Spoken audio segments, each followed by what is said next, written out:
Bien, tu fais, bisous les camalobana et belé.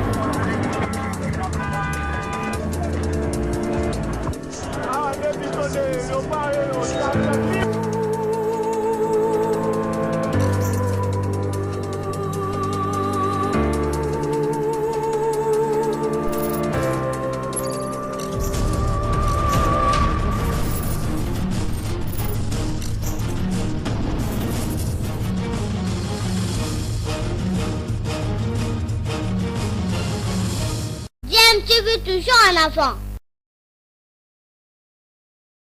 Autour de la rencontre des éliminatoires du Mondial Qatar 2022 disputée hier au stade de Martyrs, la RDC était face au Maroc. Le score de la rencontre, 1 but partout. Nous allons revenir sur tous les contours de la rencontre et également débriefer le match en soi aussi, penser comment aborder le tout dernier match qui sera qualificatif pour le Mondial Qatar 2022. Ça se jouera pour le compte de la RDC au Maroc, déjà le mardi prochain. Donc il y a lieu ici non seulement de revenir sur la rencontre d'hier vendredi, mais aussi les prévisions pour la rencontre de ce mardi, j'allais dire dimanche, de ce mardi. Je ne suis pas seul sur ce plateau, on va débriefer avec des analystes plutôt des analyses pointues, des analystes que vous connaissez d'habitude. Nous avons Christopher Chitamba qui je dis bonjour et bienvenue. Bonjour à vous Alec, merci, bonjour à vous téléspectateurs. Excusez-moi. La voix est un peu cassée depuis hier au stade. Parce qu'il fallait lever la voix comme tout le monde, malheureusement. On aurait aimé gagner, mais bon, le résultat il est celui-là. Miguel Matinouvina qui, j'ai dit bonjour et bienvenue, on était déjà hier, avant le match, le plateau spécial qu'on a fait hier, et aujourd'hui on revient encore pour le grand débrief. C'est un plaisir, je te l'ai dit encore hier, d'être là sur le plateau, de partager ce moment et de récidiver, parce que hier c'était un superbe plateau, c'était un moment intéressant parce qu'on a appris beaucoup de choses que je ne savais pas aussi, et pour la première fois de partager le plateau avec Soukaïna, c'est quelque chose qui va être pas mal. Soukaïna, on parle de Tyson Dombele pour certains, bonjour et bienvenue. Bonjour madame, je salue tous les fidèles téléspectateurs de cette grande émission au cœur du sport. J'espère que nous serons vraiment à la hauteur, surtout qu'on a été déçus par la prestation ou surtout les résultats. Mais je peux directement d'entrée de jeu assurer au judoka, parce que là où le football nous déçoive, quand même le judo peut toujours nous donner du sourire. C'est confirmé pour ce samedi, la grande et la petite finale qui va être offerte par Nico Lianza, le président de l'Institut Kinois des judo. Et il y aura des cagnottes importantes pour cette grande finale de la Ligue de judo de Kinshasa, ce samedi au studio Maman Gebi. Et nous serons ici le mardi avec Madame Arlette Boutelle dans le cadre de Kinshasa Direct pour essayer de vous donner beaucoup plus de détails sur ça. Mais nous sommes là pour parler le pas football après la déception d'hier.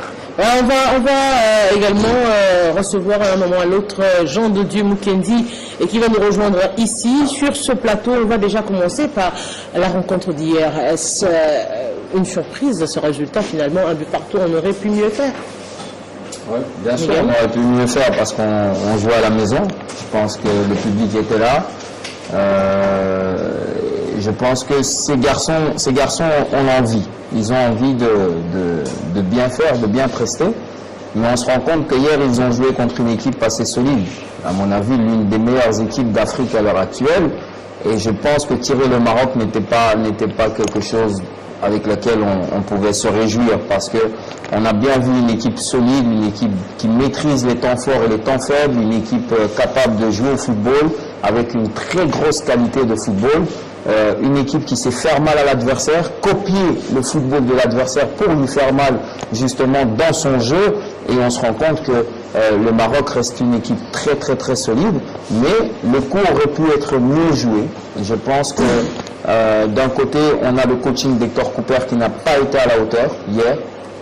Nous avons d'un autre côté le Maroc qui avait plus envie que le Congo d'aller à cette Coupe du Monde, hier en tout cas, parce que si vous regardez bien, le Maroc a raté un penalty, mais n'a pas baissé les bras et n'a pas accepté que le Congo reparte de Kinshasa pour aller chez eux, au Maroc, avec un avantage d'un but.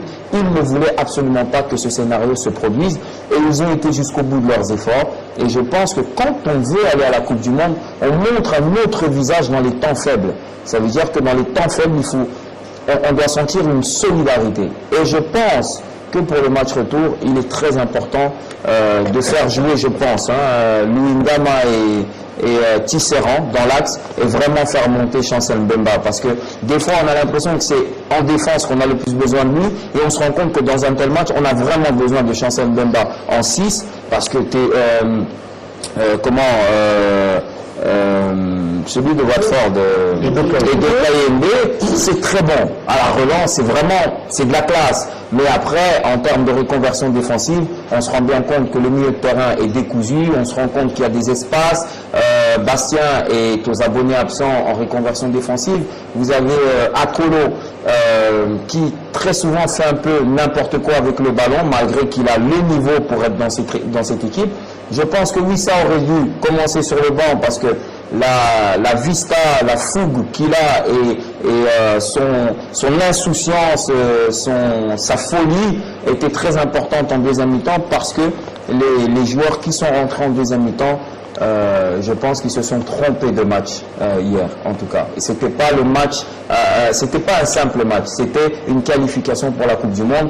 Et je pense que quand ils regardent en face certains joueurs qui n'ont eu que 4, 5 minutes, la différence qu'ils ont su faire du côté marocain, et certains joueurs avec 30, 25 minutes n'ont pas su, en tout cas, être à la hauteur d'un tel match. Aujourd'hui, on revient quand même sur la configuration de la rencontre dans son entièreté. C'est vrai qu'il y a eu de moments forts. On a vu également, d'abord, je dirais, une domination dès les premières minutes de la partie, par la partie marocaine. Mais on a quand même vu que la situation a été aussi récupérée par les léopards de la République démocratique du Congo, qui ont su scorer, je dirais, pendant les 20 premières minutes. Donc ça veut dire qu'on avait quand même la possibilité, il y avait aussi cette possibilité de pouvoir alourdir le score tout au long de la partie.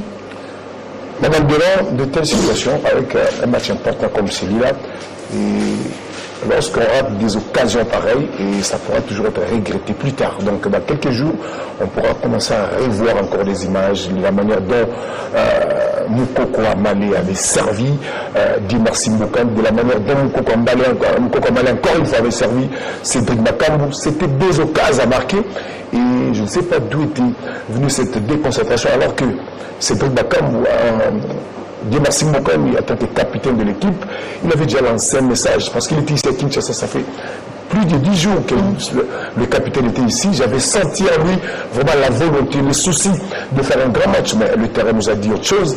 Donc j'ai vu notre capitaine, pas de la manière où il nous a habitués, le véritable pivot qu'on a connu dans cette équipe, surtout lorsqu'on est en 4-4-2. Et je ne sais pas si cette configuration, ce dispositif de 4-4-2 qui se varie souvent lorsqu'on a la balle, on s'est retrouvé en 4-3-3 parce que oui, ça étant un avion de chasse, il était difficile pour lui de se retrouver au milieu du terrain comme le faisait Shabat Akolo. Lorsqu'on est en perte de balle, on s'est retrouvé, c'est à ce moment que le dispositif de 4-4 était visible. Mais lorsqu'on a la balle, oui, ça s'est transformé, c'est focalisé plus à gauche et on s'est transformé en 4-3-3. Donc avec cette configuration, cette manière de jouer, c'était compliqué. Il y avait trois attaquants de profil, des attaquants de pointe, Wissa, Dimarsi Mbokani, également Cédric Bakambu.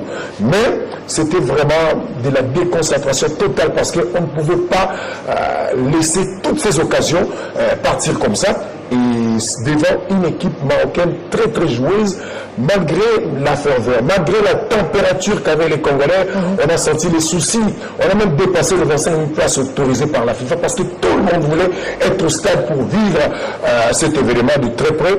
Mais malgré tout ça, malgré la présence de tous les membres du gouvernement, j'aurais même souhaité les voir rester dans leur bureau, continuer à travailler, parce que d'autres fois, quand on les appelle, jusqu'à minuit, ils sont toujours dans des réunions, mais ils sont venus envahir le stade, et je ne sais pas si leur présence a apporté de la lourdeur au niveau des joueurs. J'ai vu Cédric Bakambu rater des occasions où il arrive à marquer à la dernière minute avant de venir ici à Kinshasa avec le Marseille, mais ici, à quelques pas de gardien de but, Cédric Bakambu rate cette tête importante qui pouvait nous permettre d'alourdir un peu la marque. Donc moi je pense que on a perdu quand même cette partie. bien la tête, mais le gardien sort un arrêt de classe. C'est ça, oui, là, le gardien était vraiment très correct sur cet arrêt, mais moi je vois le but manqué pour le côté de la RDC. Donc vraiment, c'est désolant. Il y a eu quand même des choses, quand on va revenir sur l'organisation qui a accompagné ce match, il y a eu quand même des choses qui pouvaient quand même se faire sentir sur terrain, parce que lorsque l'organisation dérange, déjà même au niveau du stade et des Congolais qui ont suivi le match en pleurant, moi j'étais au stade, j'ai quitté à 1h du match, j'étais au stade à partir de 11h, j'ai quitté à 15h madame, il s'est passé des choses, je vis des Congolais se faire rafler des billets par des policiers qui organisent une milice, et le penseur de cette organisation, de cette magouille, il y a un policier qui a l'âge de mon père, j'étais étonné, je lui ai montré mon badge, j'étais là devant, je regardais. On disait aux gens, tomez le billet, tomez le billet, oui. Et votre policier vient te bouger derrière, quand tu regardes derrière, ceux qui sont devant toi, ils vous arrachent le billet et ils t'arrêtent. Ils t'arrêtent, vous avez oublié tout. C'est-à-dire des choses pareilles, je vis des Congolais qui étaient raflés des téléphones. J'étais suivi le match en pleurant et ça va toujours à causer du temps sur le terrain. On va revenir sur l'organisation, justement. Christopher, aujourd'hui, si on se dit, il y a tellement à dire autour de la rencontre, mais on reste d'abord sur le jeu, on se dit, le système de jeu a posé problème, le positionnement de joueurs ou encore le classement de joueurs. On a vu pendant la deuxième période, si d'aucuns demandaient des changements, mais ces changements n'ont pas été faits selon et n'ont pas porté les résultats escomptés. On se dit, il y a eu un sérieux problème au niveau du coaching avec Hector Cooper au cours de cette rencontre, où c'est plutôt les joueurs qui n'ont pas répondu positivement au dispositif de l'entraîneur. Je cherche de mémoire quand vous étiez en train de parler, quand est-ce que Bakambu et Mbokani, ça a marché en 4-4-2, je ne me rappelle pas. Je pense que le système, s'il est de 4-4-2 avec l'intention de garnir un petit peu le milieu de terrain du côté de Hector Cooper, c'est normal, c'est légitime pour un entraîneur, après avoir supervisé l'équipe adverse. Mais je pense que les deux, en association, ça n'a jamais réellement bien marché. Mais on l'a reproché longtemps et ils ne donnaient pas les mettre ensemble. Aujourd'hui, je réalise, moi, en suivant le match, que c'était le premier gros problème. Ensuite, il n'était pas suffisamment alimenté. Miguel l'a évoqué tout à l'heure, Bastien qui avait en charge d'apporter les ballons, d'aller le leur donner, il a été aux abonnés absents, il a perdu énormément de ballons dans l'entrejeu. Heureusement que derrière, il y avait Odon qui a arrêté de jouer, et Edo qui était en milieu de terrain, qui a récupéré énormément de ballons. À mon avis, pense que l'entraîneur Cooper, à la hauteur de ce qu'il connaît, mais aussi à la hauteur de ce match, il a pensé qu'il fallait à la République démocratique du Congo aller jouer de la sorte. Malheureusement, l'association en attaque n'a pas marché. Il ne faut pas se voiler la face. L'association en attaque n'a pas marché et je vais le démontrer. Parce que quand on fait le 4-4-2, les deux n'arrivent pas vraiment à s'entendre, n'arrivent pas à mettre en danger. On change, on fait des changements. Comme à Lango entre, je pense qu'on passe assez facilement à un 4-3-3. Je réalise que la République démocratique du Congo a fait des centres intéressants. Malango qui est entré, il a donné un bon coup de tête qui a été sorti par l'excellent gardien marocain dans le match. À mon avis, pense qu'il y a des gens qui n'avaient pas leur place dans ce match. Je parlerai de Yannick Boulazier qui est monté sur le terrain, qui n'avait absolument rien à faire sur le terrain parce qu'il n'a rien foutu. Il ne pouvait même pas être à Kinshasa. Dans un match très compliqué. Dans un match aussi important, Boulazier qui a filé des contre-performances avec la République démocratique du Congo, il est curieusement toujours présent sur la liste. Je ne sais pas si c'est le seul Congolais qu'il y a d'intéressant parce que je pense qu'il y avait de la place pour même un joueur local qui pouvait peut-être tenter mieux ou encore faire grandir un jeune à la place de nous faire venir Boulazier qui, encore une fois, nous a présenté ce qu'il nous a présenté. Je pense, à mon avis, qu'Hector Cooper a pris le match un petit peu trop au sérieux. Je dis trop au sérieux parce que je vois toute la pression qu'il y a eu tout autour. Et du coup, quand on n'arrive pas à la positiver, cette pression, ça nous donne un peu... Il ne faudrait pas l'oublier, il joue également sa carrière parce que c'est un contrat d'objectif avec objectif la qualification mondiale. Donc, oui, mais je dis il a pris trop au sérieux. Je veux dire qu'il a pris... il a donné une grande mesure. Il a donné une grande mesure, on avait l'impression que la République démocratique du Congo jouait, certes c'est un match au goût d'une finale, mais si jamais, comme quand on affronte le Brésil ou autre, on a senti que ce match-là avait certes toute son importance dans le public, mais les acteurs ont un petit peu eu suffisamment de pression dans la tête. Moi je l'ai senti en début de match, parce qu'on s'est d'abord réchauffé avec 15 minutes en moins par rapport à l'équipe marocaine, qui est arrivée sur le terrain. Elle est d'abord rentrée pour prendre la température, c'est psychologique. Ils sont entrés pas en vareuse. Ils ont circulé, ils sont repartis, ils sont allés se changer. Ils sont sortis en premier. Ensuite, au bout de 15 à 17 minutes, c'est Robert Kidiaba le premier à sortir des vestiaires pour haranguer la foule. Ensuite, les trois gardiens, il fallait voir comment ils entraient les joueurs. On ne sentait pas cette détermination. Par contre, j'avais l'impression qu'il y avait une peur qui s'installait au sein des ces joueurs de la République démocratique du Congo. Déjà, pour ceux qui connaissent le foot, quand on ne se chauffe pas suffisamment dans un match, n'importe lequel, on prend du temps à rentrer dans celui-ci, raison pour laquelle en début de partie, le Maroc était très à l'aise, des foulées, des enjambées et autres. La République démocratique du Congo n'a réussi à se retrouver que grâce à ce but de Wissa, qui est quand même un garçon assez intéressant et intelligent, parce que je crois qu'il a tenté ça 2 ou 3 fois. Il s'est retrouvé dans cette même posture sur un autre ballon, et j'ai compris que c'est un garçon intelligent parce qu'il n'a pas joué de la même manière. Il a tenté d'aller jouer illico dans un premier temps avec le pied gauche. Ça veut dire qu'il y a certes des choses que l'on peut retenir de ce match pour nous baser sur le match retour. Là que je me pose la question, est-ce que nous avons démontré la qualité des jeux nécessaires pour dire qu'on est capable d'aller défier le Maroc? Je pense que chacun d'entre nous ici a déjà côtoyé le Maghreb lors d'un match de football. On connaît tous comment les choses se passent. Est-ce que la RDC a suffisamment de cran pour aller porter le drapeau là où il le faut? La question, je me la pose encore. Jean-Louis dit bonjour. Je me dis, finalement, qu'est-ce qui n'a pas marché au cours de cette rencontre? Parce qu'on se le dit quand même, le score c'est un but partout. Un but partout, ça veut dire que le prochain match est assez ouvert et la République démocratique du Congo peut surprendre comme il a fait au cours de cette rencontre durant les premières minutes, arriver à marquer, conserver également.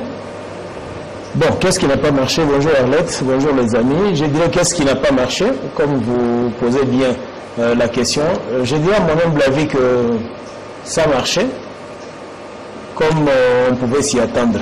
En fait, l'image que les Léopards ont présentée hier, c'est la leur, c'est leur niveau. Il n'y avait pas mieux à faire que ce qu'ils ont fait hier. Je suis un peu surpris d'entendre à gauche, à droite, les gens aujourd'hui voulaient jeter l'opprobre sur Yannick Bolasie. Je me dis que nous ne devons pas être hypocrites. Tous, quand on a publié la liste des 28 joueurs, tout le monde a salué, tout le monde a dit que c'est l'ensemble des meilleurs que l'on a pour le moment, à part peut-être l'absence des Mouleka, mais je crois que c'est le groupe que Tokouper et son staff pouvaient avoir. Personne n'a eu à dénoncer la présence de Bolasie ou un autre joueur. Ce n'est pas parce que ça n'a pas tenu que nous devons chercher à tuer ou à tirer sur la liste a été publiée quand est-ce qu'on dénonçait cela? Parce que je disais qu'il faudrait publier la liste avant pour permettre également aux analystes ou encore aux avertis de pouvoir parler de cette liste. La liste a été sortie à quelques jours du match et on se disait tous il y a lieu maintenant de rester focus sur la rencontre. Il n'y a plus lieu ni le moment de porter des critiques ou encore d'analyser en défaveur. La liste est déjà sortie. Justement, c'est pourquoi j'ai dit aujourd'hui on ne doit pas attribuer la contre-performance, qui d'ailleurs n'en est pas une. Un match nul n'est pas une contre-performance, c'est un résultat qui peut arriver. Rien ne rassure que les Marocains vont nous battre au match retour, vont se qualifier au détriment de l'Europe. Non, je crois que le match d'hier a servi de leçon au staff technique qui a eu à détecter certaines failles. Les raisons sont multiples. On a parlé de l'échauffement tardif. Un manque d'échauffement. Je me souviens à l'époque où Mazembe était un rouleau compresseur sous Garzito. Mazembe vous pesait 1 heure minimum d'échauffement avant le match. Et les résultats sur le terrain étaient plus qu'escomptés. Je crois à mon humble avis que ce qui s'est passé hier devra permettre au staff de préparer à bon escient le match de mardi. La RDC ne va plus chercher à jouer avec un jeu résolument tourné vers derrière. Parce que hier, quand vous regardez bien, je dirais 60% des ballons sont repassés par le gardien Joël Kiasumbo. Ce qui ne laissait pas présager une équipe venue avec ambition de gagner. Pendant que les jeux doivent être tournés vers le devant, vers l'offensif. Mais chez nous, toutes les balles pratiquement étaient obligées de les passer par le gardien de but. Ici, comme Christopher l'a dit, Miguel l'a tantôt dit aussi, je crois que la contre-performance, si on peut supposer que c'est nul est une contre-performance, vient du fait que déjà dans le 11 de départ, Hector Cooper a concocté une équipe qui ne pouvait pas sortir grand-chose que ce qu'on a vu. Les 10 premières minutes, quand vous regardez bien, il y a eu un flottement au niveau du milieu, entre Bastien et Edo. il y avait pratiquement un vide. Ce qui a fait que le Maroc a gagné la bataille du milieu, a su imposer son jeu. Et heureusement pour la RDC hier que le Maroc n'était pas venu jouer à Kinshasa.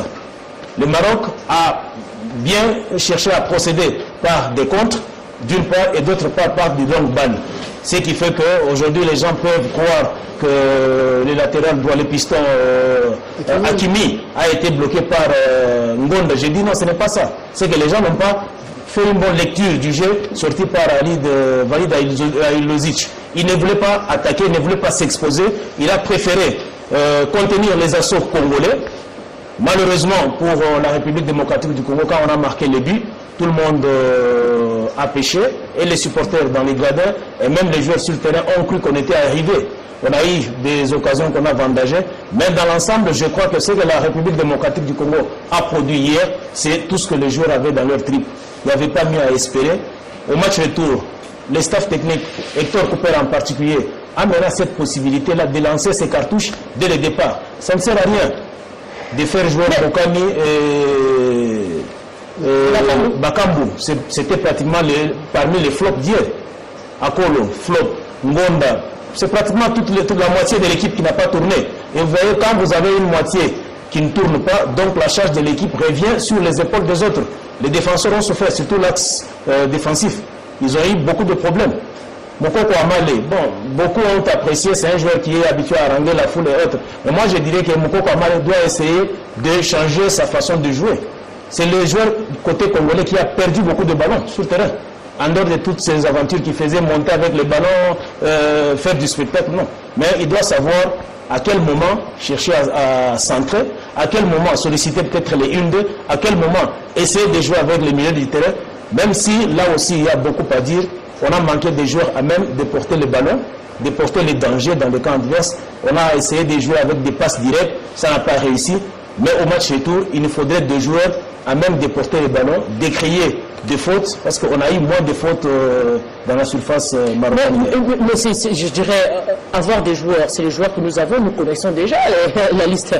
Est-ce que c'est pas le système qui ne répond pas? C'est pas le 4-4-2 qui n'arrive pas à porter les résultats escomptés avec l'effectif que nous avons? Non, le problème n'est pas le 4-4-2, mais je pense que le problème hier a été les pions dans ce 4-4-2. Je comprends ce que Jean Dédier dit. En fait, Wissa et Akolo ne peuvent pas être des ailiers dans un 4-4-2. Ce n'est pas deux joueurs capables d'apporter ce qu'on attendait parce qu'ils sont trop loin du but. Ils sont trop loin de la zone du 1 contre 1. Entre le milieu de terrain jusqu'à arriver au grand rectangle, il y a tellement de mètres à faire qu'ils n'arrivent pas à gérer en jouant une touche de balle, en exploitant les espaces, et veulent garder le ballon et ça ralentit le jeu. Aujourd'hui, on parle du duo Mbokani et Bakambu qui ne fonctionne pas. Mais il ne fonctionne pas parce qu'il n'y a pas d'aliments. Si vous ne donnez pas à manger à vos enfants, la croissance ne sera pas celle que vous espérez. C'est la même chose avec Bakambu. Bakambu a fait 1 million d'appels, mais Shadrack Akolo préférait tomber avec le ballon, aller cogner un Marocain ou garder le ballon de trop et puis la ramener derrière. Mais le garçon a déjà fait l'appel de balle, ce n'est pas de sa faute. Mbokani a déjà fait le mouvement, Wissa garde le ballon parce qu'il veut faire le show, parce que le stade applaudit. Ce n'est pas de la faute de nos attaquants, parce que les appels, ils l'ont fait. Quand vous prenez Edo Kayembe, mais Edo Kayembe est à 15 mètres des attaquants. Vous avez Bastien qui est à 40 mètres des attaquants. Ce ballon ne monte jamais. Je n'ai jamais vu Edo Kayembe ou bien Bastien à l'entrée du grand rectangle ou dans les 16 mètres. Et puis, quand vous avez un centre, il y avait trop peu de présence dans le grand rectangle. Comment voulez-vous finir les actions si vous n'avez qu'un élément ou un deuxième élément, alors que la logique voudrait que l'ailier Wissa soit dans le grand rectangle, que les deux attaquants soient dans le grand rectangle, à l'entrée du grand rectangle, Bastien et Edo Kayembe. Mais on se retrouvait avec un centre dévissé, qui arrivait quand même par magie, mais il n'y avait personne à la chute du ballon. Bon, et puis, quand on vient aussi, on parle aussi du pressing, mais le pressing était très mal fait.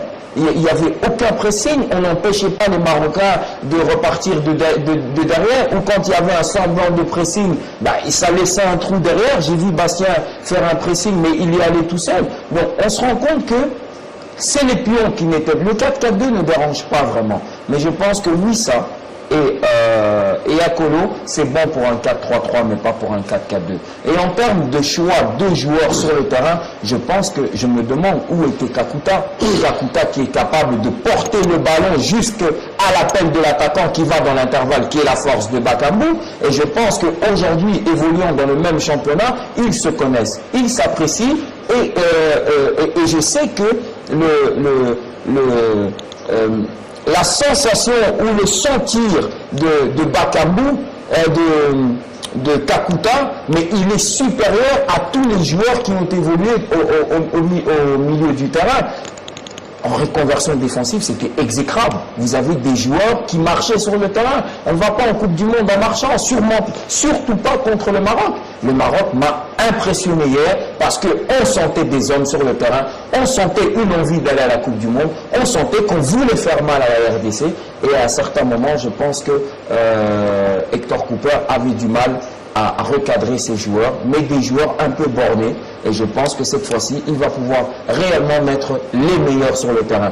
Parce qu'il y a la fougue des entraînements. Je pense qu'Hector Cooper s'est fait bluffer aux entraînements. Vous avez Akolo qui va un peu rentrer dans tout le monde, vous avez Wissa qui va être capable d'être au-dessus de la moyenne techniquement, et l'entraîneur se dit, c'est exactement ce dont j'ai besoin. Mais en match, c'est un autre résultat, et on l'a très bien vu avec Théo Bongonda. Quand il est rentré, il était perdu sur le terrain, parce que c'est pas le match qu'on a livré en stage. C'était le Maroc en face, l'une des trois meilleures équipes. C'est vrai que c'était le Maroc, mais qui s'est retrouvé en face avec qui sur l'air de jeu? Parce que moi, personnellement, je pense que quand il est entré, il était tout de même remuant. Il est entré aussi à quel moment du match? Ça, c'est une chose. Mais il était quand même remuant. Ce qui a manqué à la République démocratique du Congo, c'était un porteur de ballon. Quelqu'un qui était capable de faire ce pont-là, aller chercher le ballon, aller le ramener aux attaquants, quelqu'un qui était capable d'aller défier cette équipe dans son retranchement, d'aller les chercher dans la surface de réparation. On avait l'impression à un moment que la RDC ne voulait pas aller chercher le ballon dans la surface de réparation, alors que nous avions cette chance-là d'avoir en premier un carton rouge. Je pense qu'il y a un des centraux qui avait écopé d'un carton. C'est à ce moment-là qu'il faut aller le chercher, c'est à ce moment-là qu'il faut aller le bousculer, parce qu'il est en moindrie, ça reste un défenseur central dans sa tête avec un carton, ce qui ne peut pas y aller franco.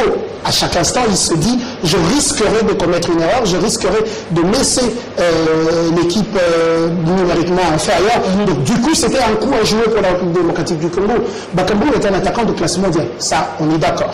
Il n'a pas été alimenté, ça aussi, ok. Mais est-ce qu'il ne lui est jamais arrivé d'avoir un... C'était clair là, faire du Bakambu, aller faire proposer un ou deux et puis se retrouver. Il a essayé. Bakambu a essayé. Ce garçon essayait de décrocher. Justement, il a décroché pratiquement pendant la moitié du match. Il était obligé de quitter son poste et pour venir chercher le ballon comme si c'était... Il s'était transformé à un moment donné à un milieu relayeur, alors que ce n'était pas son rôle. C'est pourquoi nous avons dit tantôt qu'on a manqué de joueurs capables de porter le ballon. Pour aller provoquer la défense marocaine. Mais il faut avoir le ballon. Ce joueur porteur de ballon, nous avons l'effectif, il y avait des joueurs sur le banc. Bon, mais c'est pourquoi nous disons, nous avons dit au départ que le coach c'était non seulement bluffé, mais c'était troué lui-même. Il s'est trompé sur le choix à opérer. Vous savez, il y a aussi cette pression avec le stade des Martyrs qui est toujours sur les épaules des joueurs et des entraîneurs par moment. Il faut avoir le nerf solide, avoir la maîtrise du public pour essayer de tenter certains choix. Je vous dis que hier déjà, il y a eu des frustrations. Juste après le match, ça c'est ce qui sort de l'après-match. Il y a eu des frustrations. Les gens n'ont pas compris comment on pouvait laisser Gaël Kakuta sur le banc, comment on pouvait laisser des joueurs comme Paul-José Mpoko sur le banc, et même si on devait les laisser sur le banc. Mais il y a quand même un temps minimum pour voir ces joueurs-là. Ce n'est pas à 20 minutes pour lancer de Ben Malango, lancer de Paul-José Mpoko à 20 minutes du match pour que les résultats. C'est vrai que la chance, la magie peut toujours fonctionner même en 1 minute, en 2 minutes. Mais il aurait pu leur donner du temps de jeu pour voir ce dont ils étaient capables. Quand on parle de Théo Bongonda, Théo c'est un joueur habitué à jouer en électron libre. Ce n'est pas un joueur qui doit occuper un flanc de l'attaque, non. C'est un joueur qui est mobile, qui préfère jouer comme font les Messi et les autres, sans ou avec ballon, mais il aime être en mouvement. Et c'est un joueur qui pouvait proposer facilement des 1-2 à Bakambu. Mais j'ai envie de dire, moi je veux un peu, je m'excuse de... Oui, c'est vraiment le début. Je pense vraiment à Kolo et à Wissa, parce que moi je suis lié. Et je pense que dans un tel match, ces garçons, avec leur vitesse et leur capacité du 1 contre 1, leur explosivité, mais on n'a pas exploité le dos de la défense marocaine. Ça veut dire qu'on a laissé cette défense dans leur zone de confort. Alors qu'un ailier, son travail, c'est de sortir la défense de sa zone de confort et d'aller jouer dans son dos, de jouer en une touche de balle sur le côté et d'aller exploiter le dos des défenseurs. Et comment se fait-il qu'à autant de mètres du but, on voyait Akolo et Wissa vouloir manger le ballon? Et je pense que ces deux joueurs-là doivent absolument retrouver le banc pour le match du 29 et essayer de se rattraper dans les 20 ou 15 dernières minutes qu'on va leur donner. Mais là, j'ai vraiment besoin des hommes, des vrais hommes, pour pouvoir faire face à cette équipe du Maroc qui est maintenant dans sa zone de confort, qui est maintenant confortable, qui est chez elle, qui va vouloir imposer, qui a compris qu'il y avait énormément de lacunes tactiques et mentales du côté congolais. Ils vont jouer sur ça et je peux vous garantir que si les garçons, je le dis, si ces garçons nous ramènent la qualification, à aller la chercher comme beaucoup de pays l'ont fait, à aller chercher la qualification à l'extérieur, ils vont connaître la douleur de leur vie parce que les Marocains ne vont en tout cas pas baisser les bras et surtout pas de concentration. Parce qu'ils savent que les Congolais ont des individualités capables de faire mal en cas de manque de moyens. Mais j'ai dit, lorsque vous parlez de solutions à proposer, c'est là où je pense qu'il y avait aussi possibilité de dédoublement de jeu. Il fallait que les latéraux proposent aussi des solutions aux ailiers. Mais malheureusement, le latéral droit Mokoko, c'est un joueur habitué au chaud, il ne comprend pas les styles de jeu de Shadrack Akolo. On ne peut pas lui demander plus. Justement, non, pour lui proposer ces dédoublements. Quand l'ailier, vous voyez, aujourd'hui, on doit faire par moment recours à des joueurs non congolais. On voit même Hakimi comment il joue avec Paris Saint-Germain. On voit les joueurs comme Carvajal, on voit les joueurs comme Alaves et autres. Comment ils proposent des solutions à leurs ailiers. Et on a par moment tendance à confondre ces pistons aux ailiers. Malheureusement, Jean Ngonda, il avait pour mission d'empêcher Hakimi de monter, ce qui fait qu'il n'a pas proposé beaucoup de solutions sur ce carton jaune très justement à Wissa. Mais côté Akolo et Moukoko, je crois que de ce côté-là, il y a lieu de recadrer surtout Moukoko. Et pour arriver à recadrer Moukoko, il faut qu'il y ait un milieu défensif à même découvrir, de supplier aussi le côté droit. Parce que hier, quand vous regardez les buts, comment il est arrivé? C'est parce que Moukoko est monté comme d'habitude, il a laissé un couloir. Et on en a profité pour... Là, déjà, nous sommes dans les propositions pour le prochain match. Regarde, c'est ce que je vais faire justement. Nous sommes dans les propositions pour le prochain match, parce que là, déjà, on parle des atouts. Vous avez dit tantôt que c'est le 4-4-2 qui n'est pas en soi un réel problème, mais c'est plutôt son animation. On se dit aujourd'hui, si on devrait, parce qu'on a dit le matin, je crois hier, on se posait la question, est-ce que finalement Méchac va monter sur l'aire de jeu? Il ne va pas monter, on va l'observer. On se dit, c'est un match très capital, il faudrait comptabiliser, il faudrait capitaliser les ressources que nous avons, parce qu'au finish, il ne faudrait pas que l'entraîneur cède à la pression de la population ou encore à la pression de la nation. Il faudrait qu'il arrive à apporter les résultats escomptés avec les joueurs avec l'effectif qu'il a justement. On se dit déjà pour le prochain match, on va partir de comment, avec quel dispositif? Madame, je vais revenir rapidement par rapport au match d'hier. Moi, je pense que, je ne sais pas si JDM avait eu vraiment sérieusement le temps de suivre Moukoko Amalé pour le match déjà d'hier. Et par rapport au but encaissé par la RDC, Moukoko Amalé n'était plus de rien. Par contre, c'est lui qui a servi Cédric Bakambu. Bakambu a gâché la balle après sa mauvaise conduite et puis directement après cette occasion. Bakambu gère le ballon, il y a une longue balle. Il y a trois droites. Il y a eu une longue passe marocaine après cette plaque de Bakambu. La passe est allée où? La destination est où? À l'axe central congolaise où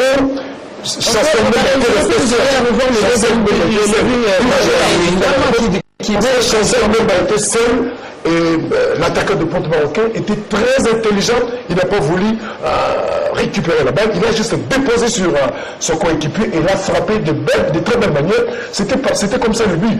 Donc, si on avait eu le temps de bien suivre les matchs, déjà, on sollicite que Octa Cooper revoie son dispositif tactique. Il restera en 4-4-2. Il est très passionné de son bloc bas. Il aime 4-4-2, rester en bloc derrière pour répartir vite en contre. Oui, ça l'a beaucoup aidé pour répartir en contre. Mais oui, ça a perdu de l'énergie. Et avec qui? Au moment de toucher, il y avait Yannick Bonassier. Même si on avait salué la liste, parce que sur 27 noms dans la liste, il y avait quand même presque de meilleurs. Mais le Yannick Bonassier, on l'a vu, on a constaté sa prestation durant tout ce parcours des éliminatoires. Il n'y a eu rien du bon, il n'y a eu rien des propositions dans les chefs de Yannick Bonassier. Donc c'est une page tournée, mais on ne comprend pas, il est toujours là sur place, il est toujours dans la liste, même à la dernière minute, Yannick Bonassier est toujours là. Donc c'est un joueur qu'on doit vite oublier. Il a encore l'âge de faire quelque chose parce que même pour toute l'arbitrage qui a commencé avant lui, il continue à jouer, même s'il est déjà au soir de sa carrière. Mais Yannick Bonassier, il me donne plus ce que les Congolais attendaient de lui. Il peut déjà être parmi les joueurs qui doivent vite oublier la sélection congolaise. Mais par rapport à l'état d'esprit, madame, moi je crois que nous avons des arguments physiques, techniques pour aller défier le Maroc. Mais est-ce qu'on a des arguments mentaux? Est-ce qu'il y a un argument mental? Est-ce que sur le plan moral, on peut aller faire quelque chose au Maroc? Surtout que déjà ici, mon ami l'a bien rappelé ici, qu'est-ce qui a été à la base? Parce qu'il faut que nous ayons des réponses par rapport à cette question. Pourquoi on a commencé le réchauffement en retard? Qu'est-ce qui constituait ces blocages au niveau des vestiaires? Alors qu'il faisait tellement chaud hier, Dieu merci, il y a eu quand même cette petite pluie avant que le match commence. Pourquoi on a traîné pour entrer sur le terrain? Non, ce n'est pas un problème de traîner avant d'entrer sur le terrain. Le problème a été expliqué. L'équipe est arrivée. L'équipe a mis 45 minutes entre le boulevard Triomphal et l'entrée au stade. Suite à l'embouteillage, la police qui était commise à la circulation routière n'a pas réussi à faire mieux. Heureusement qu'il y a eu la garde républicaine qui est venue au secours pour essayer de libérer la voie et permettre au bus qui transportait l'équipe nationale de faire son entrée au stade. Mais là, c'est un point que tout le monde a peut-être vu. Mais il y a autre chose que beaucoup n'ont pas vu, que beaucoup ne connaissent pas, ce qui s'est passé à l'hôtel, peu avant de quitter l'hôtel. Il était question que juste après le match, les Léopards se préparent pour quitter Kinshasa et se rendre au Maroc. On a demandé aux joueurs de s'apprêter, de se laver et de descendre avec leurs valises pour faire le stade directement. Et qu'après le stade, ils devraient en principe directement à l'aéroport. Au moment où certains joueurs avaient déjà fait descendre leurs valises des chambres pour quitter l'hôtel, un autre message viendra pour leur dire non, attention, on ne va pas directement, on sera obligé de revenir ici à l'hôtel pour finalement quitter un peu plus tard dans la soirée. Ce qui a énervé, c'est ça le mot qu'il faut utiliser, ça a énervé certains joueurs. Vous savez, Ndombele a parlé du mental. Il y a des joueurs qui ont un mental fort et des joueurs qui n'acceptent pas un stress pareil. Vous voyez, on dit à quelqu'un, fais ta valise. Il fait sa valise parce qu'il doit se déplacer, doit quitter l'hôtel pour le stade avec sa valise. 10 minutes, 15 minutes plus tard, pendant qu'on est en train de faire des valises. Alors, moralement, certains joueurs n'ont pas apprécié cela. Ils étaient énervés. C'est aussi un fait. Vous voyez? Alors, la somme de tout cela... C'est ce que je sais que je veux dire. Pour moi, ça... On va revenir. Est-ce que ça devrait constituer un problème aujourd'hui? On est quand on sélectionne les professionnels, ça veut dire que c'est justement ça. C'est quand mentalement fort. Quand on dit mentalement fort, ça veut dire... Peu importe les résultats, même sur l'heure de jeu, ça veut dire que tu tombes, l'arbitre ne siffle pas, relève-toi, continue la course.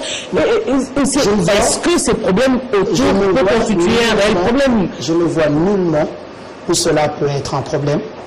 Je ne vois nullement où cela peut faire que la République démocratique du Congo arrive en retard.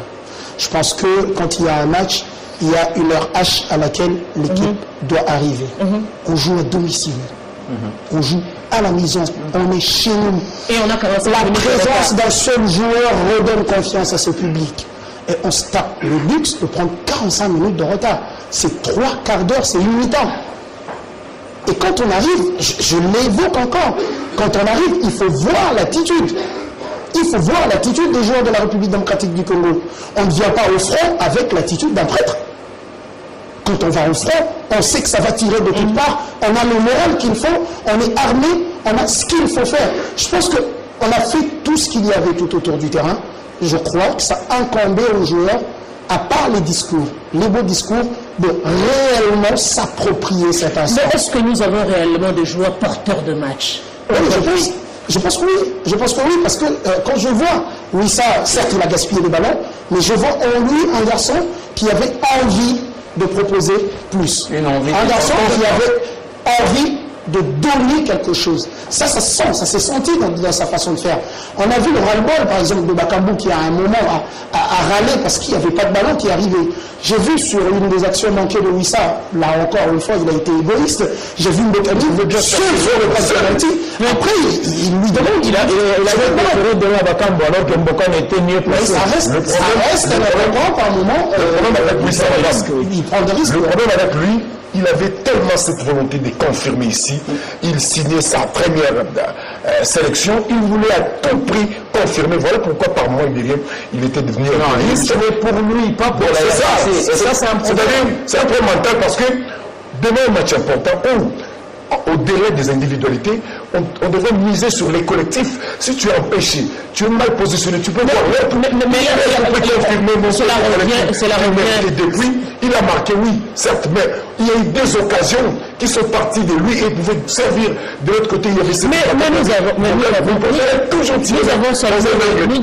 nous n'avons pas que Wissa qui vient pour faire ses preuves. Il y a également Méchac certainement pour le match retour. Et s'il est aligné, qui voudra pour le match retour, je dis le match retour, et Samy il viendra également pour montrer que oui, je devais être là, je suis important pour mon pays. Il y a également Théo également qui, je suppose, qui va déjà jouer son prochain match avec cette idée même de pouvoir se confirmer dans la sélection nationale. Et ça va être, si c'est le cas, ça va être un réel problème. Vous imaginez qu'il y a attendre un collectif au point. Arlette, vous imaginez qu'il y a, je ne citerai pas le nom, mais à mon avis, vous le savez, une haute autorité qui a demandé ne fût-ce que 15 minutes à Cooper pour Méchac. Mais chose qui était impossible, Méchac est arrivé jeudi soir à 21h, je pense, 22h à l'hôtel. Il ne sait sûrement pas, il a sûrement fait un décrassage ou une récupération le lendemain, le vendredi, le jour du match. Donc il ne s'était pas entraîné. Donc c'est impossible de faire jouer, même si c'est Ronaldo phénoménal, c'est impossible de faire jouer, à moins qu'on soit vraiment fou et bloqué comme un entraîneur. Moi, je pense et nous savons dans quelles conditions Méchac est arrivé. Moi, je vis. Ça c'est techniquement, c'est pas mentalement, parce qu'il y a des joueurs qui viennent le jour même du match. Oui, j'aime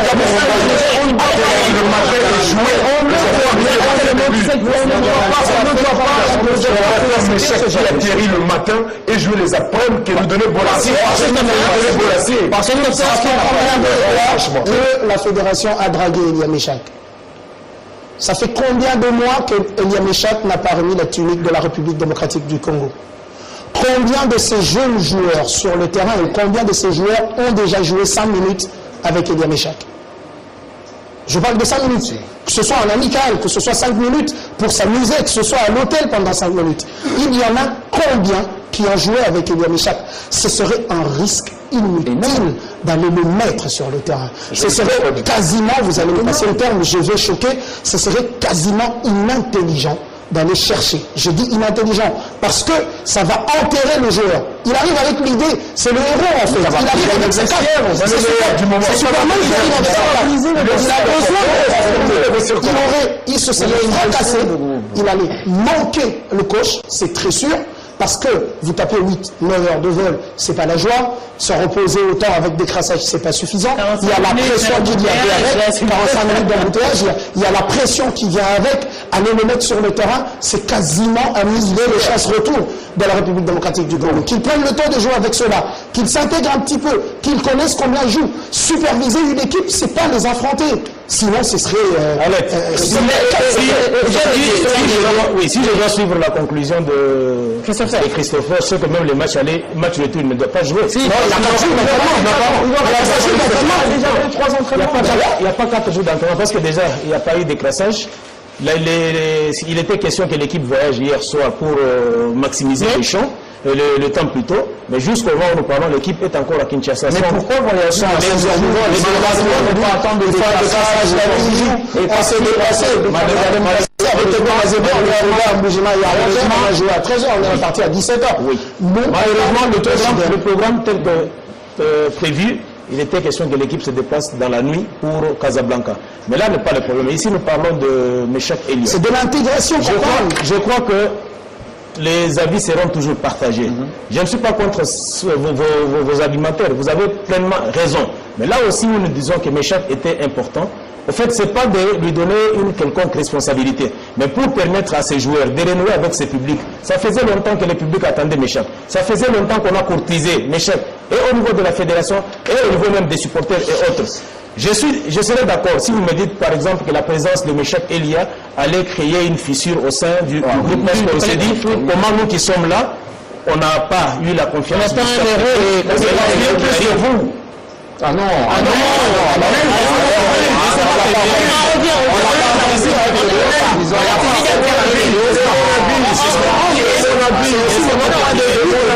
laisse Judem terminer, puis laissez-moi terminer.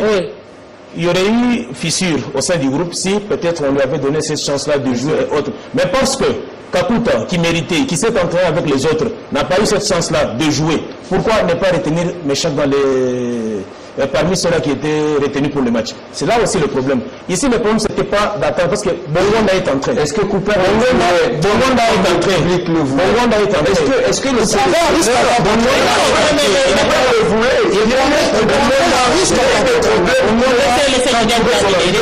Bongonda est monté. Il n'a pas été à la hauteur des attentes du public. Cela ne signifie pas qu'on l'a vomi. Non. Pourquoi ne pas prendre aussi ces risques-là avec Meshak? Parce que tous, le concept n'est pas le même. Jeudi, quand Meshak est arrivé le soir jeudi, tout le monde s'attendait à ce que Meshak joue au maximum les 30 dernières minutes, mais au mieux les 15 dernières minutes pour rien que apporter encore une équipe qui a un but. Monsieur, non,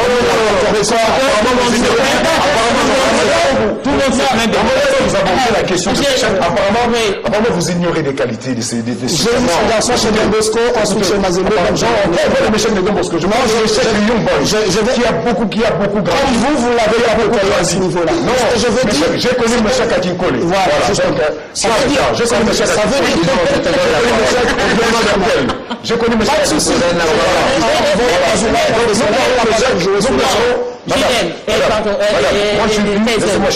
Moi je vis et j'aime que vous atterrir à Kinshasa le matin, jouer les apprendre et marquer, donner du plaisir au public. Écoutez, non, c'est après combien de matchs dans cet effectif? Écoutez, ce n'est pas par propre volonté de Meshak qu'il est venu en retard. On connaît tous, Miguel a demandé si Cooper avait besoin de Meshak. Mais ça, c'est quel genre de question? Un joueur que tu n'as pas besoin de lui, mais son nom apparaît sur la liste. C'était sous pression. Meshak était voulu par Hector Cooper. Sauf que son arrivée ici a été accompagnée de beaucoup de choses sur le plan administratif, beaucoup de choses se sont rencontrées, et à la dernière minute sur intervention du chef de l'État, que Meshak est atterri. C'était une situation particulière, et devant des situations particulières, il y a aussi des solutions particulières, il y a des promotions particulières. Par rapport, moi je préfère... Mais il n'y a pas de tactique particulière. Écoutez, la tactique qu'Hector Cooper nous a proposée, qu'est-ce que ça produit? La tactique de... Mais c'est la même qui nous a emmené à 180 minutes de la Coupe du Monde. Parlons-en. Vraiment le match de la RDC ici, face au Malgache. Prenons le match face au Béninois ici. Je ne sais pas si tu étais au stade, mais j'ai vu Louis Ndama. Louis Ndama a donné un au Kouria Shibara, un attaquant de pointe sur la grande surface. L'arbitre a fermé les yeux face au Béninois. On a eu un penalty imaginaire. C'est-à-dire, il y a des choses, mais lorsqu'on arrive à cette étape de compétition, ça ne badine pas, ça ne blague pas. Voilà, nous allons jouer contre une nation qui connaît même l'intérieur de notre administration. Voilà pourquoi l'organisation nous a envoyé Gomez. Ça ne badine pas avec ce monsieur. On devait être correct. Et voilà, sur le terrain, Hector Cooper avec son fameux 4-4-2, toujours un passionné de black bas ou de bloc bas ou même lorsque dans une situation particulière où on a besoin de faire reculer les Marocains, non, lui préfère rester derrière. Voilà pourquoi les Marocains, avec le 4-2-3-1, ils nous ont acquilés dans les 15 premières minutes et on a eu quand même l'occasion de marquer, de scorer en premier, mais les Marocains se sont ressaisis pour égaliser. Je vais demander la parole Madame, pour moi, j'étais à la place d'Hector Cooper. Mais Cheikh Elia devait être sur le banc, même vers les 15 dernières minutes, je pouvais risquer. Je pouvais prendre ce risque parce que le métier d'entraîneur, c'est un métier de risque. Il faut savoir risquer. Prendre le risque avec Elia Meshak, garder, ne pas briser le collectif, c'est-à-dire le vestiaire, c'est-à-dire ne pas frustrer le joueur, ou encore renouer avec la population qui attendait Elia Meshak. C'était l'un des choix à prendre. Arrête, on est à 180 minutes de la Coupe du Monde. Maintenant, il nous en reste 90. Ouais. On n'est pas là pour jouer à la carte ou préparer les choses parce que Tison, Miguel, Arlette ou JDM veulent. Christopher. Ou Christopher, voilà. Je veux Meshak. Non, il y a 2 matchs à gérer. Il n'y en a pas qu'un. Là, j'ai l'impression qu'il n'y avait qu'un match de barrage à gérer. Là, on se dessine ici. Ok. Mais il y a 2 matchs à gérer. Ça veut dire que on ne peut pas faire n'importe quoi lors du premier match. Il y a une gestion du groupe. Ça veut dire, vous le savez qu'il y a une haute autorité qui a demandé à Hector Cooper, de mettre Meshak ne fût-ce que 15 minutes. Ne fût-ce que 15 minutes. Mais Hector Cooper n'a pas cédé. Il n'a pas cédé parce que ce n'est pas que Meshak qui est là. Il a cédé parce qu'il avait Bolassi. Non. Kiné Bolassi. Attendez, un Kakuta, qui est l'un des meilleurs numéro 10 du championnat de France, qui est sur le banc. Je suis en train de parler, qui est sur le banc. Donc, attendez, si Meshak n'est même pas sur le banc, ça fait je ne sais pas combien de temps qu'il n'a plus joué avec l'équipe nationale, mais dans une gestion de groupe, ça ne fait pas tâche. Mais si aujourd'hui, un Meshak fait le même match que Bolassi que tu décris, Tison, mais comment le groupe va se comporter vis-à-vis de son entraîneur? Mais c'est dégueulasse. Mais ça veut dire que ces joueurs-là vont vomir le sélectionneur. Et moi, en tant que sélectionneur, je ne prends pas ce risque-là, que ce soit Meshak ou pas. Vous savez que le Maroc a eu le même problème avec Ziyech. Mais le Maroc a réglé ce problème rapidement. Ça veut dire, Ziyech, tu viens, ok, tu viens pas, avec tes états d'âme, on n'en a pas besoin. Nous, on a confiance en Vahid Halilovic. Ça veut dire que la fédération, l'État marocain, va contre un fils du pays pour privilégier la personne en qui, eux, ils ont misé leur confiance pour les emmener en Coupe du Monde. On ne peut pas faire différemment ici. Attendez, excusez-moi, ça veut dire que Ziyech, en quelques jours, le Maroc a trouvé une solution.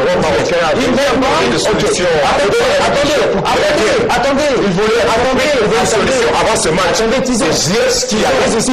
Ça a pris combien de temps figé sur sa position. Le problème n'est pas là. De le réponse positive au roi et après il a. Le problème n'est pas une question de roi ou de haute autorité. Le problème, il est dans en combien de temps cela a été géré. Mais nous, c'est quel jour? Je pense que le jeudi, le mercredi. Mais c'était pas le même problème. Attendez. C'était pas le même problème. Arrête. C'est pas le même problème. Ce soit il y avait un problème que ce soit le problème administratif que ce soit le même problème. Attendez. Que ce soit le même problème ou pas, c'est un problème à régler. Que ce soit le même ou non. Celui de Ziyech, celui de Meshak, c'est un problème à régler. Mais c'était réglé, Meshak est venu quoi? C'est parce que c'est vous demandez au chef de l'État d'appeler Meshak à 48 heures du match Soyons sérieux, vous ne pouvez pas faire une seule des démarches administratives. Non, mais on est échoué. Attendez, disons. Vous ne pouvez pas dans l'air d'État. Il est le premier sportif pour le faire n'importe quoi. Les démarches administratives vont échouer. Vous pouvez faire n'importe quoi. Ça veut dire que vous pouvez demander des choses de l'État. Ça fait partie de l'organisation. On est en train de parler justement de ce cas de LM Chat. Tout ça, ça fait partie de l'organisation de nos rencontres de football. On a vu, vous avez tantôt relevé ce problème de circulation routière, alors que l'on sait que ce tronçon va être envahi par les Congolais. Pourquoi pas avoir pris des dispositions déjà plus tard pour que les joueurs ne se retrouvent pas avec ce problème de retard de plus ou moins 45 minutes pour cause d'embouteillage, ou encore le cas de El Yamechat, ça pouvait être résolu bien avant. On revient ici sur l'organisation de cette rencontre qui a connu quand même, il faudra le dire aussi, des sérieux problèmes. On a évoqué tantôt l'organisation qui devait avoir 23 000 et quelques places assises. On a vu un débordement justement. Déjà sur les places VIP, on a vu un envahissement du pourtour par les supporters, c'est vrai. Et tout ceci revient sur l'organisation, les accréditations, à un moment donné qui ont été tout un problème. Et même quand on a eu ces accréditations, quand les journalistes ont eu ces accréditations, il était difficile d'accéder aux endroits réservés à la presse, finalement, on se retrouvait au niveau des pourtours, et on voulait avoir des billets, à chercher des billets justement pour arriver à assister à cette rencontre. On revient ici sur est-ce que l'organisation ne peut pas être revue carrément pour les autres rencontres aussi? Ben, moi je pense qu'on pouvait faire mieux. On a toujours la possibilité d'améliorer. Quand les choses se passent comme ça, je me pose généralement une question. Qui profite à qui? Tout réside autour de cette question. Qui gagne quoi quand il y a un tant soit peu de désordre? Qui en sort grand quand il y a un tant soit peu de désordre? On a vu beaucoup d'efforts. Je vais le dire comme ça, on a vu beaucoup d'efforts de fédérer tout le monde autour de cette équipe-là. J'avais l'impression qu'on a donné beaucoup d'énergie rien que pour ce match. Miguel l'a dit, on était à 180. On avait l'impression qu'on avait tout donné, ou presque, pour les 90 minutes qui devaient se jouer en République démocratique du Congo. Je pense que l'organisation est à revoir. Il faut revoir énormément. Là, que ça fait mal, c'est qu'on a l'impression que les acteurs ont changé. On a l'impression que les acteurs ont changé, mais les tireurs de ficelles sont toujours là. Parce que c'est peut-être pas Arlette qui est sur place, mais Christopher, il est fidèle à Arlette. Elle peut passer un coup de fil pour qu'il fasse une chose X. Il y a cet aspect des choses que l'on doit prendre aussi, mais je pense qu'en général, tel qu'on a fait les choses le jour du match, pour les restes, on avait l'impression que ça roulait. Tel qu'on a fait les choses le jour du match, ça traduit l'état d'esprit de la République démocratique du Congo. Nous y sommes encore allés avec énormément de précipitations. Et là, encore une fois, on s'est cassé le dos. Jean Didier? Bon, je crois que l'organisation d'hier, comme celle du match contre le Bénin, sont pratiquement des échecs cuisants. Il n'y a pas eu échec sur le terrain pour les acteurs, les joueurs, mais il y a eu aussi échec dans l'organisation. Il a été clairement estimé que l'on fasse les choses la veille pour le jour du match pour éviter qu'il y ait tricherie, pour qu'il y ait par exemple duplication des billets. Mais c'est ce qui a été fait. Et même les invitations ont été faites. Malheureusement, les invitations, je me demande quel a été le nombre. Parce que l'idéal serait qu'on ait 5 000 invitations maximum, je crois. Malheureusement, on s'est retrouvé avec des gens dans les tribunes latérales avec des invitations, alors que les invitations étaient en principe destinées aux gens qui devaient se retrouver au niveau des tribunes d'honneur A et B, ainsi que les tribunes pour les VIP. Malheureusement, on a retrouvé beaucoup de gens avec les invitations au niveau des tribunes latérales qu'on appelle affectueusement pourtour. L'autre aspect, c'est qu'aujourd'hui, vous essayez un peu d'épingler, mais vous ne voulez pas rentrer peut-être dans le fond du problème pour la presse.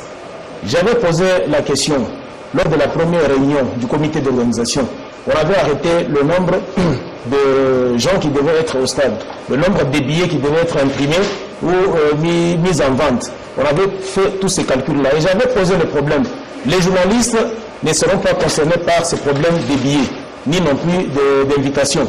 Ils auront leurs accréditations. Quelle est la place prévue pour la presse?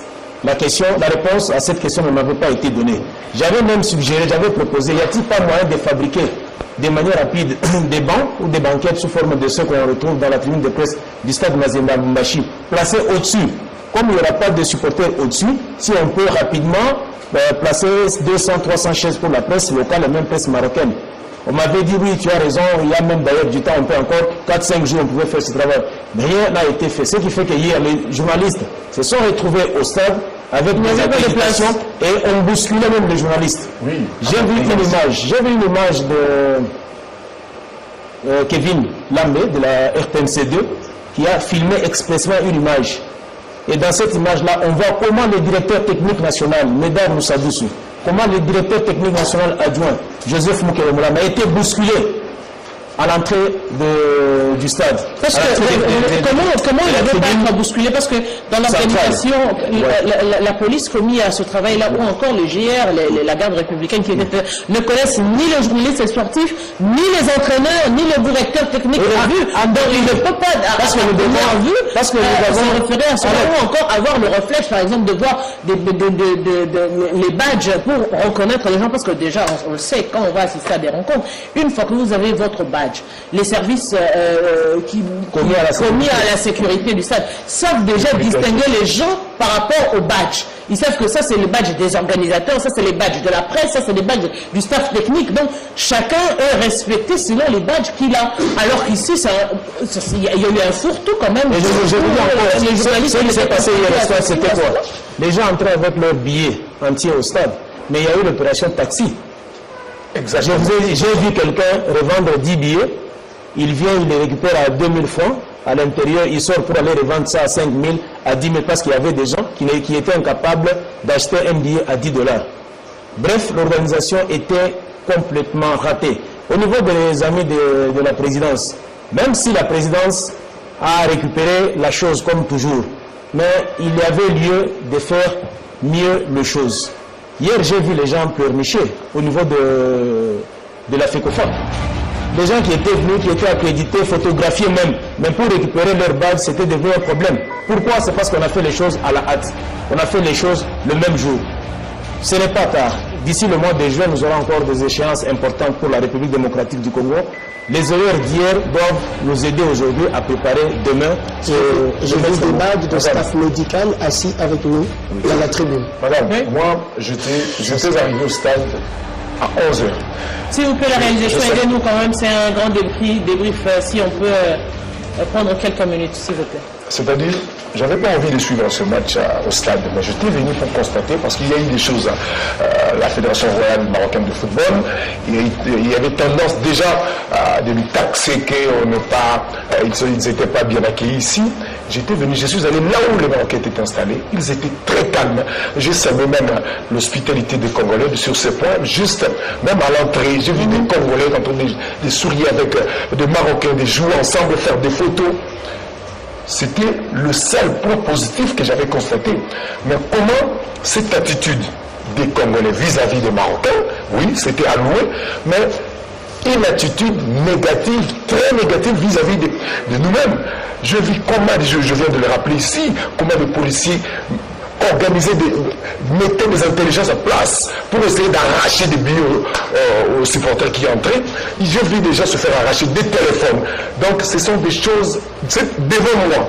Je vis un monsieur devant la porte, je ne sais pas si c'était qui bousculait Roger Bouloba avec son badge de la presse. Moi, je sortais des tribunes parce que j'avais aussi vérifié si le Marocain, le staff marocain était bien assis dans les tribunes. C'était confortablement. Mais après quelques minutes, c'est là où le chef de l'État devrait arriver. Madame, il y a eu plein de monde. Moi, je me pose la question, est-ce que l'homme congolais sera toujours à l'auteur d'organiser quelque chose? Et les jours où nous aurons l'occasion d'organiser même le championnat national d'Afrique, mais il y aura des choses qui vont se passer. On pourra même nous l'arracher, cette organisation, même à 2 jours de l'organisation. C'est très compliqué avec des Congolais. On met beaucoup des intelligences pour je me suis posé une question parce que j'ai eu à réaliser d'ailleurs toute une émission avec le président Max Moquet de la brigade de Morse qui nous rassurait qu'il y aurait une sécurité. Je lui ai d'ailleurs posé la question, je lui ai posé cette question, je lui ai dit oui, c'est vrai pour les supporters ou encore pour ceux qui auront leur billet, ça ne pourrait pas poser un problème. Mais lorsque le président de la République va arriver, qui va contrôler qui? Parce qu'ils viennent avec escorte et tous les conseillers et tous les rapprochés et consorts. Est-ce que les vraies personnes qui auront les invitations ne vont pas-ils manquer de place? Parce que j'aurais appris même qu'il y aurait des ministres qui se sont levés parce que justement les conseillers devaient prendre des places et consorts. J'ai vu des ministres s'installer de l'autre côté ensemble avec la foule de tribune latérale gauche et droite, alors qu'il y a eu des places prévues pour des ministres là où le chef de l'État était installé. Et à leur arrivée, la place est tombée. Ministre a télémi ana de finalaka kuna kwa mkonzaza sur la zongi et ça maintenant finalaka kuna. C'est ça l'organisation à la congolaise, c'est ça. Donc moi je connais le problème aussi à ce niveau-là, c'est que est-ce qu'il a dit que quand on est ministre, on est toujours obligé d'être au stade? Mais c'est l'invitation. C'est pourquoi nous disons qu'il soit là ou pas. Nous disons que dans l'organisation, il faudrait mieux faire les choses. Évitons des surprises, évitons d'être l'invité d'un invité. Je ne sais pas tout dire ici à haute voix, mais je vous dis qu'il y a une autorité ou un ministre qui a reçu une invitation hier parallèle. Donc, qui n'était pas, je vous dis la vérité, qui n'était pas ni invité ni prévu d'être au stade, mais il s'est débrouillé en sa manière pour avoir une invitation. Ici, déjà, on a décrié le fait qu'il y ait plus d'invitations remises que les places prévues. Et imaginez maintenant quand un ministre a une invitation et que son invitation là faisait partie des extras, où allait-il trouver de la place au stade? Voilà pourquoi nous disons, si les amis de la présidence estiment que les places VIP au stade leur reviennent droit, qu'on les laisse faire leurs choses, qu'on ne nous donne aucune invitation, qu'on mette ou qu'on place les autres dans le fourre-tout, dans le pourtour, dans les tribunes latérales, pour éviter qu'il y ait ce télescopage-là, qu'il y ait ces échanges irrespectueux entre guillemets, parce qu'un ministre, quand même, c'est un membre du gouvernement, on ne peut pas accepter qu'un ministre se retrouve. Je pense que la sécurité présidentielle... Alors qu'il y a des gens, des membres des familles, non seulement des conseillers. On peut comprendre qu'un conseiller du chef d'État ait aussi une place, c'est pas un problème. Mais un conseiller qui peut s'amener avec son épouse, avec ses enfants, sont-ils prévus alors qu'avec de s'installer dans les salons avec chose à part? Justement, le président arrive, la sécurité est un peu manipulée par ces faits-là. On tape sur tout le monde, on bouscule tout le monde, on ne veut pas qu'on s'en approche. Ça reste l'institution président de la République, mais les choses sont généralement très mal faites. Vraiment mal faites parce qu'à la base, comme tout le monde l'a évoqué ici, c'est l'organisation qui fait tâche. C'est ceux qui animent cette organisation qui sont le premier problème dans cela. Il y a des têtes qu'on peut mettre, qu'on peut citer ça et là, qu'on va mettre de côté, on laisse le palier, on le retire. Mais au fond, en général, c'est le Congolais lui-même, c'est la possibilité, la capacité. On n'a pas cette attitude d'acceptation face à certaines choses. Et tout le monde vient de le dire tout à l'heure. Quand un ministre, d'une manière ou d'une autre, attrape son billet et quand il arrive, déjà, si tout ministre qu'il est, c'est sûr qu'il n'est pas seul. Oui, c'est sûr qu'il n'est pas seul. Si tout ministre est payé, on est en train de dire, et si on doit respecter, on est en train de vouloir que le stade puisse être homologué par la FIFA, avoir les places assises. Ça suppose que lorsque vous voulez venir et que vous voulez que votre garde du corps puisse être là, achetez-lui le billet. Si c'est votre billet, c'est 112. Achetez l'invitation 113, comme ça il se rapproche de vous et il va vous protéger. On lui déplace non seulement parce que je dirais oui, je suis journaliste, mais je peux quand même avoir aussi mon invitation. J'arrive là-bas, on me dit non, vous n'allez pas entrer parce que les places sont prises par X ou Y. Et ça, je le dis, et on le sait, quand on arrive au stade, il y a des gens, des personnes à qui on donne des pages, ça veut dire ils font partie intégrante de l'événement, notamment les journalistes qui sont censés relayer tout ce que vous avez vu, parce qu'au-delà de tout ce qu'il y a comme match, les 90 minutes de jeu, il y a des plateaux pareils, par exemple, pour analyser. Et il y a des personnes qui sont connues à ces rencontres-là. Il y a des staffs médicaux et des consorts. Quand vous dites qu'un membre du staff médical se retrouve au pourtour pour les matchs parce qu'il n'y avait plus de place. En fait, je voulais montrer juste le niveau du désordre qui a régné. Encore, je suis évasif. C'était une dame avec un badge médical et une tête d'homme, en fait, sur la photo. Parce qu'il y a des badges qui avaient des photos. C'était une dame avec un badge qui est staff médical. Vous êtes en train de raconter à 5 millions de Congolais qui nous suivent sûrement partout dans le monde. Vous êtes en train de raconter un gag en fait. Je l'ai vécu, elle était à 2 sièges à ma gauche. Elle était à 2 sièges à ma gauche. Le colonel Van Kassimbo avec qui j'étais. Un dernier mot, Moi, je vais juste te dire un truc, c'est que je suis vraiment triste de ce que j'entends. Tison disait, mais je pense que sur Kenda Stade, oui, j'ai déjà été, mais je ne prends pas plaisir à aller au stade. Dans tous les stades où moi j'ai été dans ma vie, c'est quelque chose d'exceptionnel, d'extraordinaire. En fait, le stade où quand il y a un match ou un événement pareil, les gens ne pensent qu'aux 90 minutes du match. Les gens ne pensent pas à l'avant-match, les gens ne pensent pas à la sécurité des pauvres gens qui viennent. Vous parlez de téléphone, mais le téléphone c'est notre bureau aujourd'hui. Ça veut dire que quelqu'un qui perd son téléphone, il peut faire une crise cardiaque. Donc les gens ne tiennent pas compte de ce qui est réellement un stade de football. Et puis je vais vous dire une chose, c'est quand même honteux pour nos dirigeants d'être dans les stades de martyrs et de se rendre compte que malgré tout ce qui a été injecté dans ce stade pour la réhabilitation, ils se rendent compte qu'il y a 25 000 chaises, c'est un stade de 80 000, mais il en manque 60 000. Ils sont tout ça normal. Et la personne qui a eu l'idée de faire le stade des martyrs, qui est le président Mobutu, d'après ce qu'on entend, il n'est jamais rentré dans ce stade-là parce qu'il n'a jamais été terminé.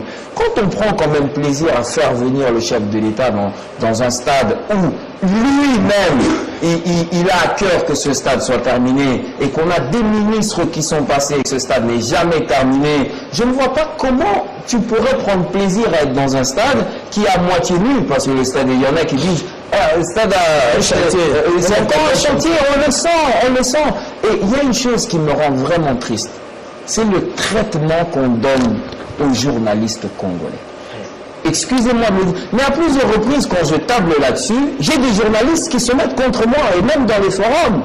Mais moi, ça me fait mal de voir le traitement, que ce soit des autorités sportives, Le revers de la médaille de des autorités du pays. Et je pense, et je m'adresse même aux patrons des chaînes de télévision et de radio, qu'il est quand même temps de pouvoir protéger vos éléments.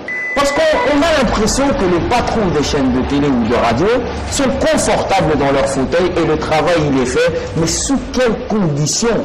Ça veut dire qu'un stade qui n'est même pas terminé, aucune sécurité, des journalistes maltraités, on n'a même pas de débat où un journaliste peut faire son travail, alors que dans aucun stade, dans aucun stade du monde, que tous ces dirigeants sportifs, que toutes ces autorités vont voir des matchs, voient des journalistes aussi maltraités. Et je pense qu'il est quand même temps aujourd'hui. Il est impossible d'avoir du sport sans les journalistes. Alors je pense qu'un certain minimum, et quand je vois, parce que ce n'est pas la première fois que vous vous plaignez, c'est au moins la 800e fois que j'entends les journalistes se plaindre, et les gens n'en ont rien à foutre. Mais je pense qu'il est grand temps pour les chaînes de télévision de pouvoir des fois voir dans quelles conditions vos journalistes viennent avec des éléments ou travaillent. Parce que je pense qu'à un moment donné, si les dirigeants des chaînes de télévision ne savent pas respecter eux-mêmes leurs journalistes, alors je ne vois pas pourquoi les dirigeants pourraient respecter leurs journalistes. Alors, Moi, j'ai regretté l'autorisation de 25 C'est un appel lancé aux associations des journalistes sportifs, de la BNPC également, parce qu'il et même il y a des journalistes qui prennent plaisir, je vais dire, parce que ça dure, quand ils sont dans des institutions sportives ou de l'État, prennent plaisir à voir leurs collègues dans ces situations-là et provoquent des fois cette situation-là à leurs collègues. Et ça, c'est vraiment triste. Nous espérons que justement ceux qui vont se déplacer pour le Maroc vont être bien traités, dans l'espoir justement de mieux couvrir cette rencontre qui va se jouer. Vous n'y comptez pas. Parce que moi, je ne compte pas, que ce soit de la part des Marocains eux-mêmes, on va avoir énormément de pression, mais encore pour ceux qui vont prendre part. Le Congolais, c'est dans la tête, on s'est dit, parce que je t'ai donné accès à un navire pour que tu ailles faire ton travail, je deviens ton Dieu. Tu me dois tout, tu dois courber les chines à chaque fois que tu me vois. Il y en a aujourd'hui qui sont en train de faire des courbettes. Et justement, on en parlait avant cette grande émission. Il y en a qui sont en train de faire des courbettes pour mériter d'aller travailler. Il y en a qui sont en train de faire des courbettes qui vendent de leur personnalité pour monter à bord d'un avion. C'est cette attitude petite que nous affichons devant ceux qui, entre guillemets, ont suffisamment de moyens. Quand je parle de moyens, je parle de pouvoir, pouvoir le faire. Ne vous inquiétez pas, si au moins le Maroc est venu avec plus ou moins 9 avions pour les supporters, nous on en a que... On a qu'un avion. Vous rappelez-vous qu'à la Même si on amène, on n'a pas 3000 personnes. Vous rappelez-vous que par rapport à ce que dit Christopher, justement, par rapport à ce que dit Christopher, l'argent c'est l'argent de l'État, c'est l'argent du contribuable. Aujourd'hui, on vous dit par exemple à l'association des journalistes sportifs, nous proposez-nous 15 journalistes, nous-mêmes au niveau du cabinet, nous allons choisir 5. Avec quel pouvoir?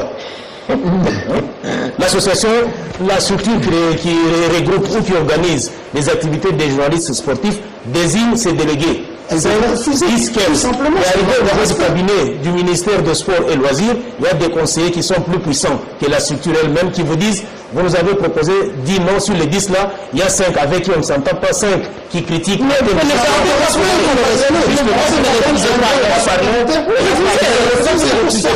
pourquoi il a parlé des courbettes, il y a ceux-là qui font des courbettes. Aujourd'hui, on est incapable de critiquer la fédération parce qu'on s'est dit, si je critique, c'est fini, mon nom est rayé, je ne ferai plus partie de ceux qui doivent voyager. Il y a des gens qui sont incapables de parler en mal du ministère des Sports, même de sa gestion, même si celle-ci est calamiteuse, tout simplement parce qu'ils ont peur aujourd'hui. Si j'ose dénoncer, demain, quand les listes... Il y en a un qui a posé la question à l'entraîneur camerounais, qui a donné une mauvaise réponse, genre il s'est attaqué personnellement, et le gars, il a donné le go. Il a dit, ah bon, c'est à moi que vous vous adressez comme ça. Messieurs, je vous rappelle que je suis X, je suis camerounais, je suis chez moi, et si c'est ainsi, vous ne me respectez pas, je pars. Toute la presse est sortie. Tous les Camerounais sont partis. C'était leur pays. Ils sont tous partis. Et c'est cette attitude que nous, on doit avoir pour que les gens apprennent à nous respecter. Mais le gros problème, c'est là que Miguel en arrive en appelant aux dirigeants des médias. Apprenons à prendre soin de nos agents. Ça rapetisse les gens parce qu'obligés de se suspendre à la poche d'un dirigeant. Il dira jamais non. Mais quand les chefs de ces médias commencent par être corrompus ou bouffer de l'argent, justement, c'est là.